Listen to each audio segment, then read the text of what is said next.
شروع اللہ کے نام سے جو سب پر مہربان ہے، بہت مہربان ہے۔ الف لام را، یہ وہ کتاب ہے جس کی آیتوں کو دلائل سے مضبوط کیا گیا ہے، پھر ایک ایسی ذات کی طرف سے ان کو تفصیل کے ساتھ بیان کیا گیا ہے جو حکمت کی مالک اور ہر بات سے باخبر ہے۔ یہ کتاب پیغمبر کو حکم دیتی ہے کہ وہ لوگوں سے یہ کہیں کہ اللہ کے سوا کسی کی عبادت نہ کرو، میں اس کی طرف سے تمہیں آگاہ کرنے والا اور خوشخبری سنانے والا ہوں، اور یہ ہدایت دیتا ہوں کہ اپنے پروردگار سے گناہوں کی معافی مانگو، پھر اس کی طرف رجوع کرو، وہ تمہیں ایک مقرر وقت تک زندگی سے اچھا لطف اٹھانے کا موقع دے گا، اور ہر اس شخص کو جس نے زیادہ عمل کیا ہوگا اپنی طرف سے زیادہ اجر دے گا۔ اور اگر تم نے منہ موڑا تو مجھے تم پر ایک بڑے دن کے عذاب کا اندیشہ ہے۔ اللہ ہی کے پاس تمہیں لوٹ کر جانا ہے، اور وہ ہر چیز کی پوری قدرت رکھتا ہے۔ دیکھو، یہ کافر لوگ اپنے سینوں کو اس سے چھپنے کے لیے دوہرا کر لیتے ہیں۔ یاد رکھو، جب یہ اپنے اوپر کپڑے لپیٹتے ہیں، اللہ ان کی وہ باتیں بھی جانتا ہے جو یہ چھپاتے ہیں، اور وہ بھی جو یہ علل اعلان کرتے ہیں۔ یقیناً اللہ سینوں میں چھپی ہوئی باتوں کا بھی پورا علم رکھتا ہے، اور زمین پر چلنے والا کوئی جاندار ایسا نہیں ہے جس کا رزق اللہ نے اپنے ذمے نہ لے رکھا ہو۔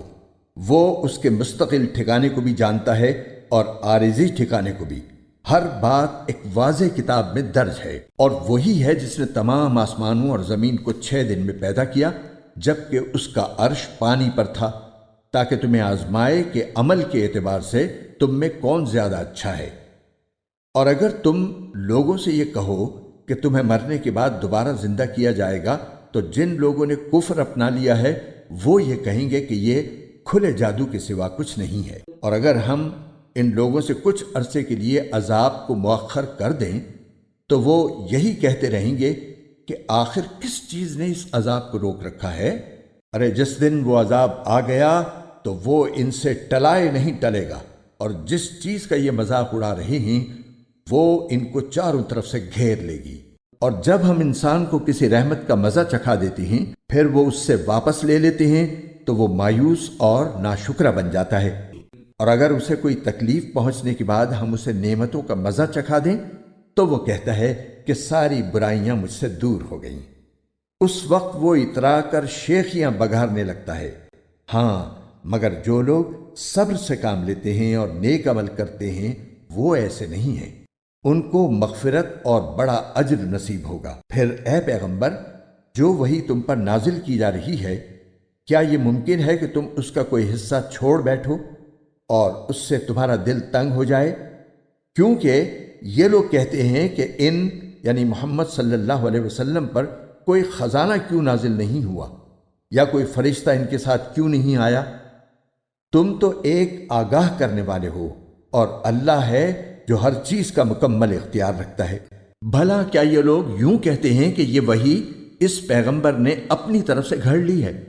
اے پیغمبر، ان سے کہہ دو کہ پھر تو تم بھی اس جیسی گھڑی ہوئی 10 صورتیں بنا لاؤ، اور اس کام میں مدد کے لیے اللہ کے سوا جس کسی کو بلا سکو بلا لو، اگر تم سچے ہو۔ اس کے بعد اگر یہ تمہاری بات قبول نہ کریں تو اے لوگو، یقین کر لو کہ یہ وحی صرف اللہ کے علم سے اتری ہے، اور یہ کہ اللہ کے سوا کوئی عبادت کے لائق نہیں ہے۔ تو کیا اب تم فرما بردار بنو گے؟ جو لوگ صرف دنیاوی زندگی اور اس کی سج دھج چاہتے ہیں، ہم ان کے اعمال کا پورا صلہ اسی دنیا میں بھگتا دیں گے، اور یہاں ان کے حق میں کوئی کمی نہیں ہوگی۔ یہ وہ لوگ ہیں جن کے لیے آخرت میں دوزخ کے سوا کچھ نہیں ہے، اور جو کچھ کارگزاری انہوں نے کی تھی وہ آخرت میں بیکار ہو جائے گی، اور جو عمل وہ کر رہے ہیں آخرت کے لحاظ سے کالعدم ہے۔ بھلا بتاؤ کہ وہ شخص ان کے برابر کیسے ہو سکتا ہے جو اپنے رب کی طرف سے آئی ہوئی روشن ہدایت یعنی قرآن پر قائم ہو، جس کے پیچھے اس کی حقانیت کا ایک ثبوت تو خود اسی میں آیا ہے، اور اس سے پہلے موسیٰ کی کتاب بھی اس کی حقانیت کا ثبوت ہے، جو لوگوں کے لیے قابل اتباع اور باعث رحمت تھی۔ ایسے لوگ اس قرآن پر ایمان رکھتے ہیں، اور ان گروہوں میں سے جو شخص اس کا انکار کرے تو دوزخ ہی اس کی طے شدہ جگہ ہے، لہٰذا اس قرآن کے بارے میں کسی شک میں نہ پڑو۔ یقین رکھو کہ یہ حق ہے جو تمہارے پروردگار کی طرف سے آیا ہے، لیکن اکثر لوگ ایمان نہیں لا رہے۔ اور اس شخص سے بڑا ظالم کون ہوگا جو اللہ پر جھوٹ باندھے؟ ایسے لوگوں کی ان کے رب کے پاس پیشی ہوگی، اور گواہی دینے والے کہیں گے کہ یہ ہیں وہ لوگ جنہوں نے اپنے پروردگار پر جھوٹی باتیں لگائی تھیں۔ سب لوگ سن لیں کہ اللہ کی لعنت ہے ان ظالموں پر، جو اللہ کے راستے سے دوسروں کو روکتے تھے اور اس میں کجی تلاش کرتے تھے، اور آخرت کے تو وہ بالکل ہی منکر تھے۔ ایسے لوگ روئے زمین پر کہیں بھی اللہ سے بچ کر نہیں نکل سکتے، اور اللہ کے سوا انہیں کوئی یار و مددگار میسر نہیں آ سکتے۔ ان کو دگنا عذاب دیا جائے گا۔ یہ حق بات کو نفرت کی وجہ سے نہ سن سکتے تھے اور نہ ان کو حق سجھائی دیتا تھا۔ یہ وہ لوگ ہیں جنہوں نے اپنی جانوں کے لیے گھاٹے کا سودا کر لیا تھا، اور جو معبود انہوں نے گھڑ رکھے تھے انہیں ان کا کوئی سراغ نہیں ملے گا۔ لا محالہ یہی لوگ ہیں جو آخرت میں سب سے زیادہ نقصان اٹھانے والے ہیں۔ دوسری طرف جو لوگ ایمان لائے ہیں اور انہوں نے نیک عمل کیے ہیں اور وہ اپنے پروردگار کے آگے جھک کر مطمئن ہو گئے ہیں، تو وہ جنت کے بسنے والے ہیں، وہ ہمیشہ اسی میں رہیں گے۔ ان دو گروہوں کی مثال ایسی ہے جیسے ایک اندھا اور بہرا ہو اور دوسرا دیکھتا بھی ہو سنتا بھی ہو۔ کیا یہ دونوں اپنے حالات میں برابر ہو سکتے ہیں؟ کیا پھر بھی تم عبرت حاصل نہیں کرتے؟ اور ہم نے نوح کو ان کی قوم کے پاس یہ پیغام دے کر بھیجا کہ میں تمہیں اس بات سے صاف صاف آگاہ کرنے والا پیغمبر ہوں کہ اللہ کے سوا کسی اور کی عبادت نہ کرو۔ یقین جانو مجھے تم پر ایک دردناک عذاب کا اندیشہ ہے۔ اس پر ان کی قوم کے وہ لوگ جنہوں نے کفر اختیار کر لیا تھا کہنے لگے کہ ہمیں تو اس سے زیادہ تم میں کوئی بات نظر نہیں آ رہی کہ تم ہم جیسے ہی ایک انسان ہو، اور ہم یہ بھی دیکھ رہے ہیں کہ صرف وہ لوگ تمہارے پیچھے لگے ہیں جو ہم میں سب سے زیادہ بے حیثیت ہیں، اور وہ بھی سطحی طور پر رائے قائم کر کے، اور ہمیں تم میں کوئی ایسی بات بھی دکھائی نہیں دیتی جس کی وجہ سے ہم پر تمہیں کوئی فضیلت حاصل ہو، بلکہ ہمارا خیال تو یہ ہے کہ تم سب جھوٹے ہو۔ نوح نے کہا، اے میری قوم، ذرا مجھے یہ بتاؤ کہ اگر میں اپنے پروردگار کی طرف سے آئی ہوئی ایک روشن ہدایت پر قائم ہوں اور اس نے مجھے خاص اپنے پاس سے ایک رحمت یعنی نبوت عطا فرمائی ہے، پھر بھی وہ تمہیں سجائی نہیں دے رہی، تو کیا ہم اس کو تم پر زبردستی مسلط کر دیں جبکہ تم اسے ناپسند کرتے ہو؟ اور اے میری قوم، میں اس تبلیغ پر تم سے کوئی مال نہیں مانگتا، میرا اجر اللہ کے سوا کسی اور نے ذمے نہیں لیا، اور جو لوگ ایمان لا چکے ہیں میں ان کو دھتکارنے والا نہیں ہوں۔ ان سب کو اپنے رب سے جا ملنا ہے، لیکن میں تو یہ دیکھ رہا ہوں کہ تم نادانی کی باتیں کر رہے ہو۔ اور اے میری قوم، اگر میں ان لوگوں کو دھتکار دوں تو کون مجھے اللہ کی پکڑ سے بچائے گا؟ کیا تم پھر بھی دھیان نہیں دو گے؟ اور میں تم سے یہ نہیں کہہ رہا ہوں کہ میرے قبضے میں اللہ کے خزانے ہیں، نہ میں غیب کی ساری باتیں جانتا ہوں، اور نہ میں تم سے یہ کہہ رہا ہوں کہ میں کوئی فرشتہ ہوں۔ اور جن لوگوں کو تمہاری نگاہیں حقیر سمجھتی ہیں ان کے بارے میں بھی میں یہ نہیں کہہ سکتا کہ اللہ انہیں کبھی کوئی بھلائی عطا نہیں کرے گا۔ ان کے دلوں میں جو کچھ ہے اسے اللہ سب سے زیادہ جانتا ہے۔ اگر میں ان کے بارے میں ایسی باتیں کہوں تو میرا شمار یقیناً ظالموں میں ہوگا۔ انہوں نے کہا کہ اے نوح، تم ہم سے بحث کر چکے اور بہت بحث کر چکے، اب اگر تم سچے ہو تو لے آؤ وہ عذاب جس کی دھمکی ہمیں دے رہے ہو۔ نوح نے کہا کہ اسے تو اللہ ہی لے کر آئے گا اگر چاہے گا، اور تم اسے بے بس نہیں کر سکتے۔ اگر میں تمہاری خیر خواہی کرنا چاہوں تو میری خیر خواہی اس صورت میں تمہارے کوئی کام نہیں آ سکتی جب اللہ ہی نے تمہاری ضد اور ہٹ دھرمی کی وجہ سے تمہیں گمراہ کرنے کا ارادہ کر لیا ہو۔ وہی تمہارا پروردگار ہے اور اسی کے پاس تمہیں واپس لے جایا جائے گا۔ بھلا کیا عرب کے یہ کافر لوگ کہتے ہیں کہ محمد صلی اللہ علیہ وسلم نے یہ قرآن اپنی طرف سے گھڑ لیا ہے؟ اے پیغمبر، کہہ دو کہ اگر میں نے اسے گھڑا ہوگا تو میرے جرم کا وبال مجھی پر ہوگا، اور جو جرم تم کر رہے ہو میں اس کا ذمہ دار نہیں ہوں۔ اور نوح کے پاس وہی بھیجی گئی کہ تمہاری قوم میں سے جو لوگ اب تک ایمان لا چکے ہیں ان کے سوا اب کوئی اور ایمان نہیں لائے گا، لہٰذا جو حرکتیں یہ لوگ کرتے رہے ہیں تم ان پر صدمہ نہ کرو، اور ہماری نگرانی میں اور ہماری وحی کی مدد سے کشتی بناؤ، اور جو لوگ ظالم بن چکے ہیں ان کے بارے میں مجھ سے کوئی بات نہ کرنا۔ یہ اب غرق ہو کر رہیں گے۔ چنانچہ وہ کشتی بنانے لگے، اور جب بھی ان کی قوم کے کچھ سردار ان کے پاس سے گزرتے تو ان کا مذاق اڑاتے تھے۔ نوح نے کہا کہ اگر تم ہم پر ہنستے ہو تو جیسے تم ہنس رہے ہو اسی طرح ہم بھی تم پر ہنستے ہیں۔ ان قریب تمہیں پتہ چل جائے گا کہ کس پر وہ عذاب آ رہا ہے جو اسے رسوا کر کے رکھ دے گا، اور کس پر وہ قہر نازل ہونے والا ہے جو کبھی ٹل نہیں سکے گا، یہاں تک کہ جب ہمارا حکم آ گیا اور تنور ابل پڑا تو ہم نے نوح سے کہا کہ اس کشتی میں ہر قسم کے جانوروں میں سے 2 کے جوڑے سوار کر لو، اور تمہارے گھر والوں میں سے جن کے بارے میں پہلے کہا جا چکا ہے کہ وہ کفر کی وجہ سے غرق ہوں گے ان کو چھوڑ کر باقی گھر والوں کو بھی، اور جتنے لوگ ایمان لائے ہیں ان کو بھی ساتھ لے لو۔ اور تھوڑے ہی سے لوگ تھے جو ان کے ساتھ ایمان لائے تھے، اور نوح نے ان سب سے کہا کہ اس کشتی میں سوار ہو جاؤ، اس کا چلنا بھی اللہ ہی کے نام سے ہے اور لنگر ڈالنا بھی۔ یقین رکھو کہ میرا پروردگار بہت بخشنے والا بڑا مہربان ہے۔ اور وہ کشتی پہاڑوں جیسی موجوں کے درمیان چلی جاتی تھی، اور نوح نے اپنے اس بیٹے کو جو سب سے الگ تھا آواز دی کہ بیٹے ہمارے ساتھ سوار ہو جاؤ اور کافروں کے ساتھ نہ رہو۔ وہ بولا میں ابھی کسی پہاڑ کی پناہ لے لوں گا جو مجھے پانی سے بچا لے گا۔ نوح نے کہا آج اللہ کے حکم سے کوئی کسی کو بچانے والا نہیں ہے سوائے اس کے جس پر وہی رحم فرما دے۔ اس کے بعد ان کے درمیان موج حائل ہو گئی، اور ڈوبنے والوں میں وہ بھی شامل ہوا، اور حکم ہوا کہ اے زمین اپنا پانی نگل لے اور اے آسمان تھم جا۔ چنانچہ پانی اتر گیا اور سارا قصہ چکا دیا گیا۔ کشتی جودی پہاڑ پر آ ٹھہری، اور کہہ دیا گیا کہ بربادی ہے اس قوم کی جو ظالم ہو۔ اور نوح نے کہا کہ اے میرے پروردگار، میرا بیٹا میرے گھر ہی کا ایک فرد ہے، اور بے شک تیرا وعدہ سچا ہے اور تو سارے حاکموں سے بڑھ کر حاکم ہے۔ اللہ نے فرمایا اے نوح یقین جانو وہ تمہارے گھر والوں میں سے نہیں ہے، وہ تو ناپاک عمل کا پلندہ ہے، لہٰذا مجھ سے ایسی چیز نہ مانگو جس کی تمہیں خبر نہیں۔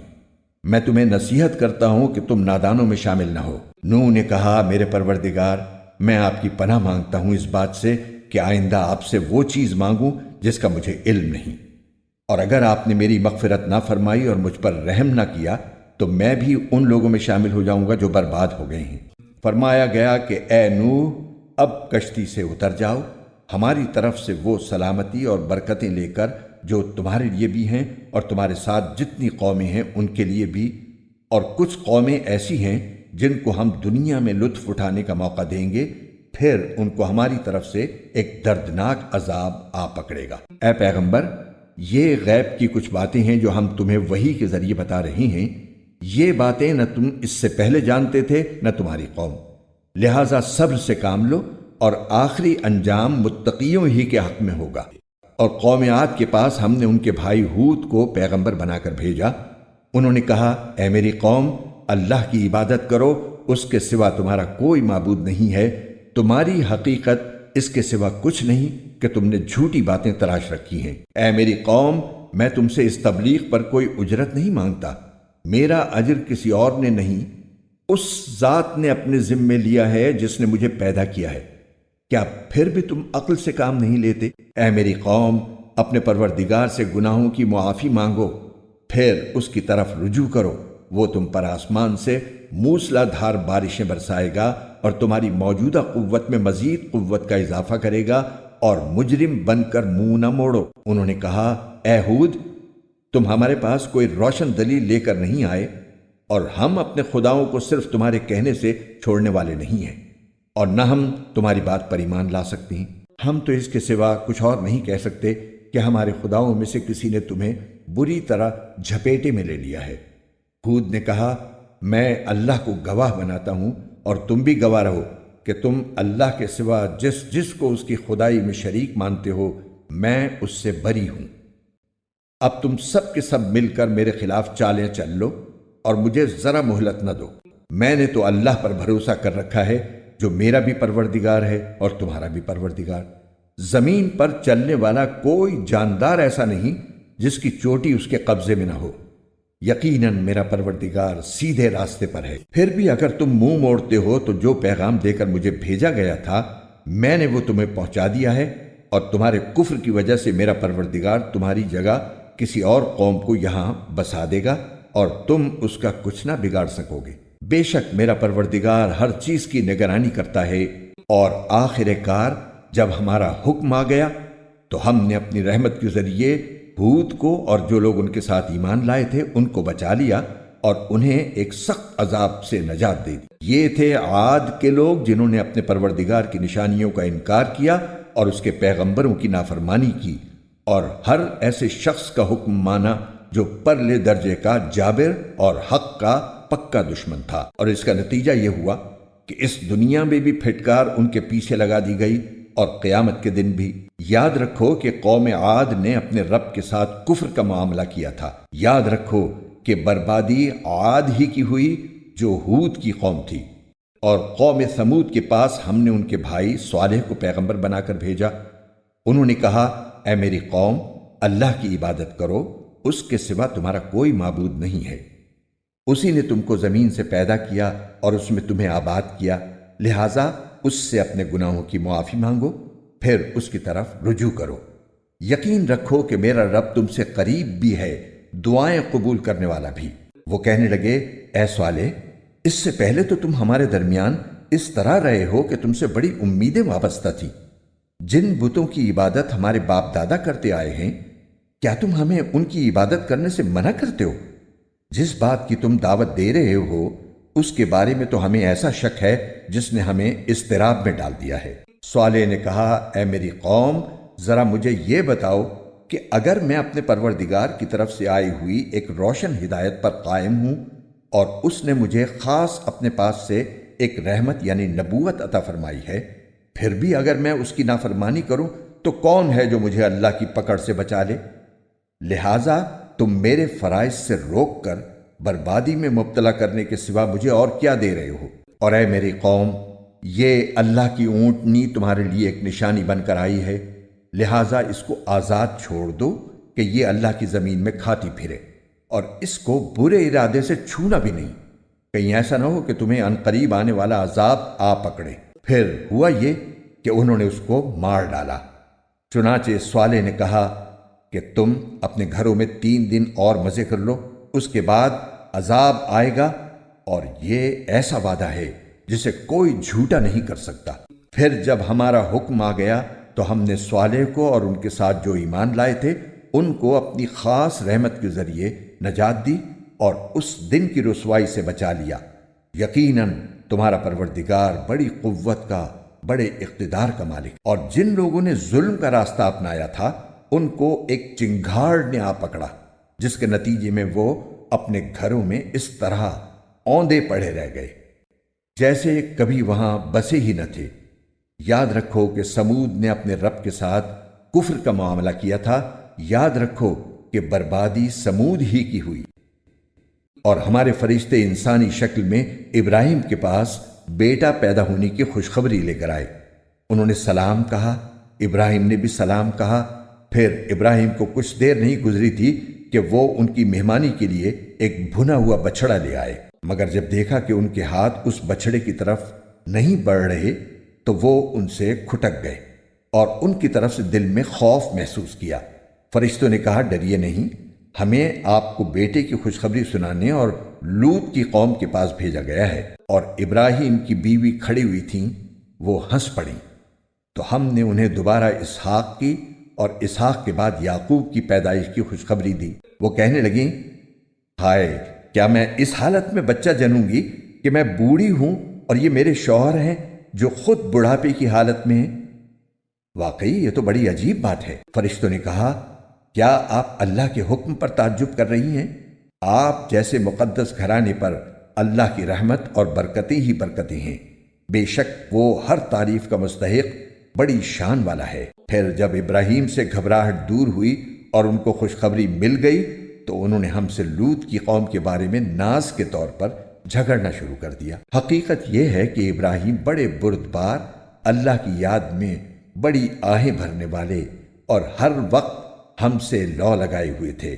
ہم نے ان سے کہا ابراہیم اس بات کو جانے دو، یقین کر لو کہ تمہارے رب کا حکم آ چکا ہے، اور ان لوگوں پر ایسا عذاب آ کر رہے گا جس کو کوئی پیچھے نہیں لوٹا سکتا۔ اور جب ہمارے فرشتے لوط کے پاس پہنچے تو وہ ان کی وجہ سے گھبرائے، ان کا دل پریشان ہوا، اور وہ کہنے لگے کہ آج کا یہ دن بہت کٹھن ہے۔ اور ان کی قوم کے لوگ ان کے پاس دوڑتے ہوئے آئے، اور اس سے پہلے وہ برے کام کیا ہی کرتے تھے۔ لوط نے کہا، اے میری قوم کے لوگوں، یہ میری بیٹیاں موجود ہیں، یہ تمہارے لیے کہیں زیادہ پاکیزہ ہیں، اس لیے اللہ سے ڈرو اور میرے مہمانوں کے معاملے میں مجھے رسوا نہ کرو۔ کیا تم میں کوئی ایک بھی بھلا آدمی نہیں ہے؟ کہنے لگے، تمہیں معلوم ہے کہ تمہاری بیٹیوں سے ہمیں کچھ مطلب نہیں، اور تم خوب جانتے ہو کہ ہم کیا چاہتے ہیں۔ لوط نے کہا، کاش کہ میرے پاس تمہارے مقابلے پر کوئی طاقت ہوتی، یا میں کسی مضبوط سہارے کی پناہ لے سکتا۔ اب فرشتوں نے لوط سے کہا، اے لوط، ہم تمہارے پروردگار کے بھیجے ہوئے فرشتے ہیں، یہ کافر لوگ ہرگز تم تک رسائی حاصل نہیں کر سکیں گے، لہٰذا تم رات کے کسی حصے میں اپنے گھر والوں کو لے کر بستی سے روانہ ہو جاؤ، اور تم میں سے کوئی پیچھے مڑ کر بھی نہ دیکھے، ہاں مگر تمہاری بیوی تمہارے ساتھ نہیں جائے گی، اس پر بھی وہی مصیبت آنے والی ہے جو اور لوگوں پر آ رہی ہے۔ یقین رکھو کہ ان پر عذاب نازل کرنے کے لیے صبح کا وقت مقرر ہے۔ کیا صبح بالکل نزدیک نہیں آ گئی؟ پھر جب ہمارا حکم آ گیا تو ہم نے اس زمین کے اوپر والے حصے کو نیچے والے حصے میں تبدیل کر دیا، اور ان پر پکی مٹی کے تہ در تہ پتھر برسائے، جن پر تمہارے رب کی طرف سے نشان لگے ہوئے تھے، اور یہ بستی مکے کے ان ظالموں سے کچھ دور نہیں ہے۔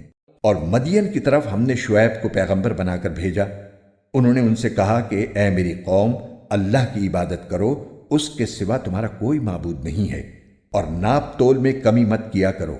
میں دیکھ رہا ہوں کہ تم لوگ خوشحال ہو، اور مجھے تم پر ایک ایسے دن کے عذاب کا خوف ہے جو تمہیں چاروں طرف سے گھیر لے گا۔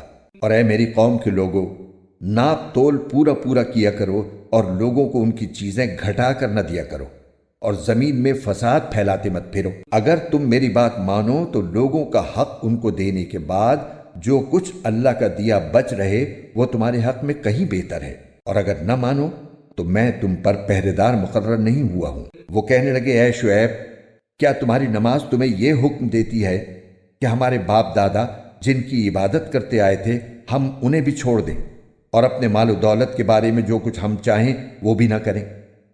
واقعی تم تو بڑے عقل مند نیک چلن آدمی ہو۔ شعیب نے کہا، اے میری قوم کے لوگوں، ذرا مجھے یہ بتاؤ کہ اگر میں اپنے پروردگار کی طرف سے ایک روشن دلیل پر قائم ہوں، اور اس نے خاص اپنے پاس سے مجھے اچھا رزق عطا فرمایا ہے، تو پھر میں تمہارے غلط طریقے پر کیوں چلوں؟ اور میرا ایسا کوئی ارادہ نہیں ہے کہ میں جس بات سے تمہیں منع کر رہا ہوں تمہارے پیچھے جا کر وہی کام خود کرنے لگوں۔ میرا مقصد اپنی استطاعت کی حد تک اصلاح کے سوا کچھ نہیں ہے، اور مجھے جو کچھ توفیق ہوتی ہے صرف اللہ کی مدد سے ہوتی ہے، اسی پر میں نے بھروسہ کر رکھا ہے، اور اسی کی طرف میں ہر معاملے میں رجوع کرتا ہوں۔ اور اے میری قوم، میرے ساتھ ضد کا جو معاملہ تم کر رہے ہو وہ کہیں تمہیں اس انجام تک نہ پہنچا دے کہ تم پر بھی ویسی ہی مصیبت نازل ہو جیسی نوح کی قوم پر، یا ہود کی قوم پر، یا صالح کی قوم پر نازل ہو چکی ہے۔ اور لوط کی قوم تو تم سے کچھ دور بھی نہیں ہے۔ تم اپنے رب سے معافی مانگو، پھر اسی کی طرف رجوع کرو۔ یقین رکھو کہ میرا رب بڑا مہربان، بہت محبت کرنے والا ہے۔ وہ بولے، اے شعیب، تمہاری بہت سی باتیں تو ہماری سمجھ میں ہی نہیں آتی، اور ہم دیکھ رہے ہیں کہ تم ہمارے درمیان ایک کمزور آدمی ہو، اور اگر تمہارا خاندان نہ ہوتا تو ہم تمہیں پتھر مار مار کر ہلاک کر دیتے، ہم پر تمہارا کچھ زور نہیں چلتا۔ شعیب نے کہا، اے میری قوم، کیا تم پر میرے خاندان کا دباؤ اللہ سے زیادہ ہے، اور اس کو تم نے بالکل ہی پس پشت ڈال رکھا ہے؟ یقین جانو کہ جو کچھ تم کر رہے ہو میرا پروردگار اس سب کا پورا احاطہ کیے ہوئے ہے۔ اور اے میری قوم، تم اپنے حال پر رہ کر جو چاہو عمل کیے جاؤ، میں بھی اپنے طریقے کے مطابق عمل کر رہا ہوں۔ ان قریب تمہیں پتہ چل جائے گا کہ کس پر وہ عذاب نازل ہوگا جو اسے رسوا کر کے رکھ دے گا، اور کون ہے جو جھوٹا ہے۔ اور تم بھی انتظار کرو، میں بھی تمہارے ساتھ انتظار کر رہا ہوں۔ اور آخر کار جب ہمارا حکم آ پہنچا تو ہم نے شعیب کو اور ان کے ساتھ جو ایمان لائے تھے ان کو اپنی خاص رحمت سے بچا لیا، اور جن لوگوں نے ظلم کیا تھا انہیں ایک چنگھاڑ نے آ پکڑا، اور وہ اپنے گھروں میں اس طرح اوندھے منہ گرے رہ گئے جیسے کبھی وہاں بسے ہی نہ تھے۔ یاد رکھو مدین کی بھی ویسی ہی بربادی ہوئی جیسی بربادی سمود کی ہوئی تھی، اور ہم نے موسیٰ کو اپنی نشانیوں اور روشن دلیل کے ساتھ پیغمبر بنا کر فرعون اور اس کے سرداروں کے پاس بھیجا، تو انہوں نے فرعون ہی کی بات مانی، حالانکہ فرعون کی بات کوئی ٹھکانے کی بات نہیں تھی۔ وہ قیامت کے دن اپنی قوم کے آگے آگے ہوگا اور ان سب کو دوزخ میں لا اتارے گا، اور وہ بدترین گھاٹ ہے جس پر کوئی اترے، اور پھٹکار اس دنیا میں بھی ان کے پیچھے لگا دی گئی ہے اور قیامت کے دن بھی۔ یہ بدترین صلہ ہے جو کسی کو دیا جائے۔ یہ ان بستیوں کے کچھ حالات ہیں جو ہم تمہیں سنا رہے ہیں۔ ان میں سے کچھ بستیاں وہ ہیں جو ابھی اپنی جگہ کھڑی ہیں، اور کچھ کٹی ہوئی فصل کی طرح بے نشان بن چکی ہیں، اور ان پر ہم نے کوئی ظلم نہیں کیا بلکہ انہوں نے خود اپنی جانوں پر ظلم کیا تھا، جس کا نتیجہ یہ ہوا کہ جب تمہارے پروردگار کا حکم آیا تو جن معبودوں کو وہ اللہ کے بجائے پکارا کرتے تھے وہ ان کے ذرا بھی کام نہ آئے، اور انہوں نے ان کو تباہی کے سوا اور کچھ نہیں دیا۔ اور جو بستیاں ظالم ہوتی ہیں تمہارا رب جب ان کو گرفت میں لیتا ہے تو اس کی پکڑ ایسی ہی ہوتی ہے، واقعی اس کی پکڑ بڑی دردناک، بڑی سخت ہے۔ ان ساری باتوں میں اس شخص کے لیے بڑی عبرت ہے جو آخرت کے عذاب سے ڈرتا ہو۔ وہ ایسا دن ہوگا جس کے لیے تمام لوگوں کو اکٹھا کیا جائے گا، اور وہ ایسا دن ہوگا جسے سب کے سب کھلی آنکھوں دیکھیں گے۔ ہم نے اسے ملتوی کیا ہے تو بس ایک گنی چنی مدت کے لیے ملتوی کیا ہے۔ جب وہ دن آ جائے گا تو کوئی اللہ کی اجازت کے بغیر بات نہیں کر سکے گا، پھر ان میں کوئی بدحال ہوگا اور کوئی خوشحال۔ چنانچہ جو بدحال ہوں گے وہ دوزخ میں ہوں گے، جہاں ان کی چیخنے چلانے کی آوازیں آئیں گی۔ یہ اس میں ہمیشہ ہمیشہ رہیں گے جب تک آسمان اور زمین قائم ہیں، الا یہ کہ تمہارے رب ہی کو کچھ اور منظور ہو۔ یقیناً تمہارا رب جو ارادہ کر لے اس پر اچھی طرح عمل کرتا ہے، اور جو لوگ خوشحال ہوں گے وہ جنت میں ہوں گے جس میں وہ ہمیشہ ہمیشہ رہیں گے جب تک آسمان اور زمین قائم ہیں، الا یہ کہ تمہارے رب ہی کو کچھ اور منظور ہو۔ یہ ایک ایسی عطا ہوگی جو کبھی ختم ہونے میں نہیں آئے گی۔ لہٰذا اے پیغمبر، یہ مشرکین جن بتوں کی عبادت کرتے ہیں ان کے بارے میں ذرا بھی شک میں نہ رہنا۔ یہ تو اسی طرح عبادت کر رہے ہیں جیسے ان کے باپ دادے پہلے ہی عبادت کیا کرتے تھے، اور یقین رکھو کہ ہم ان سب کو ان کا حصہ پورا پورا چکا دیں گے جس میں کوئی کمی نہیں کی جائے گی۔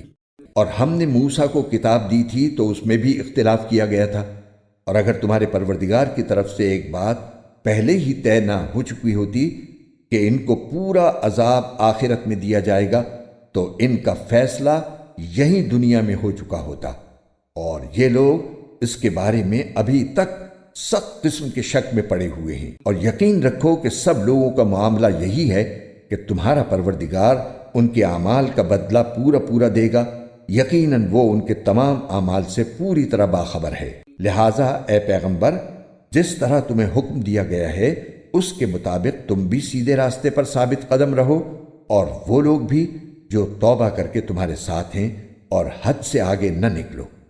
یقین رکھو کہ جو عمل بھی تم کرتے ہو وہ اسے پوری طرح دیکھتا ہے۔ اور مسلمانوں، ان ظالم لوگوں کی طرف ذرا بھی نہ جھکنا، کبھی دوزخ کی آگ تمہیں بھی آ پکڑے اور تمہیں اللہ کو چھوڑ کر کسی قسم کے دوست میسر نہ آئے، پھر تمہاری کوئی مدد بھی نہ کرے۔ اور اے پیغمبر، دن کے دونوں سروں پر اور رات کے کچھ حصوں میں نماز قائم کرو، یقیناً نیکیاں برائیوں کو مٹا دیتی ہیں۔ یہ ایک نصیحت ہے ان لوگوں کے لیے جو نصیحت مانیں، اور سب سے کام لو، اس لیے کہ اللہ نیکی کرنے والوں کا اجر ضائع نہیں کرتا۔ تم سے پہلے جو امتیں گزری ہیں، بھلا ان میں ایسے لوگ کیوں نہ ہوئے جن کے پاس اتنی بچی کچھی سمجھ تو ہوتی کہ وہ لوگوں کو زمین میں فساد مچانے سے روکتے۔ ہاں، تھوڑے سے لوگ تھے جن کو ہم نے عذاب سے نجات دی تھی، اور جو لوگ ظالم تھے وہ جس عیش و عشرت میں تھے اسی کے پیچھے لگے رہے اور جرائم کا ارتکاب کرتے رہے، اور تمہارا پروردگار ایسا نہیں ہے کہ بستیوں پر ظلم کر کے انہیں تباہ کر دے جبکہ ان کے باشندے صحیح روش پر چل رہے ہوں۔ اور اگر تمہارا پروردگار چاہتا تو تمام انسانوں کو ایک ہی طریقے کا پیرو بنا دیتا، مگر کسی کو زبردستی کسی دین پر مجبور کرنا حکمت کا تقاضا نہیں ہے۔ اس لیے انہیں اپنے اختیار سے مختلف طریقے اپنانے کا موقع دیا گیا ہے، اور وہ اب ہمیشہ مختلف راستوں پر ہی رہیں گے۔ البتہ جن پر تمہارا پروردگار رحم فرمائے گا ان کی بات اور ہے کہ اللہ انہیں حق پر قائم رکھے گا، اور اسی امتحان کے لیے اس نے ان کو پیدا کیا ہے۔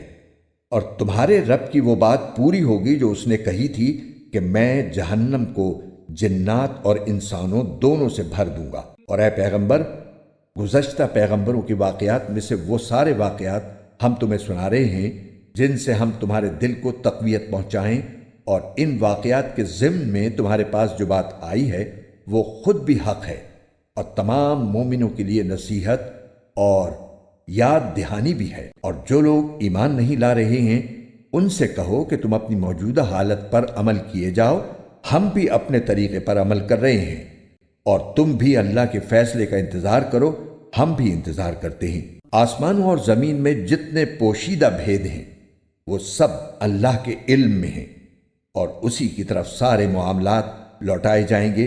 لہٰذا اے پیغمبر، اس کی عبادت کرو اور اس پر بھروسہ رکھو، اور تم لوگ جو کچھ کرتے ہو تمہارا پروردگار اس سے بے خبر نہیں ہے۔